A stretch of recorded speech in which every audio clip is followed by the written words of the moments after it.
Një tjetër projekt i domosdoshëm, strategjik, është masterplani i godinave të drejtësisë, të sistemit drejtësisë. Kam vënë re me keqardhje që vetë qeverisja e sistemit drejtësisë fal pavarësisë plot që ju dha atij sistemi me reformën drejtësi, ndër ato të qalat e veta ka edhe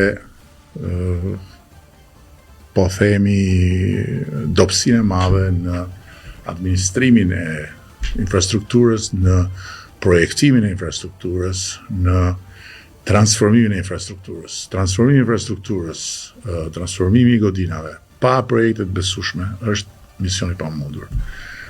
Përfundimisht kemi vendosur që edhe këtë mision ta marrim përsipër vet. Dhe në Shqipërinë 2030 të kemi një infrastrukturë tërësisht të transformuar të godinave drejtësisë, sepse nuk mund të vazhdojmë me arna, nuk mund të vazhdojmë më me hapësira dhe me mjedise gjykatash e prokurorish janë shumë larg sqenie dinjitoze, nuk mund të vazhdojmë më me ushtësira që pastaj përkthehen edhe në një performancë që lë shumë për dëshiruar.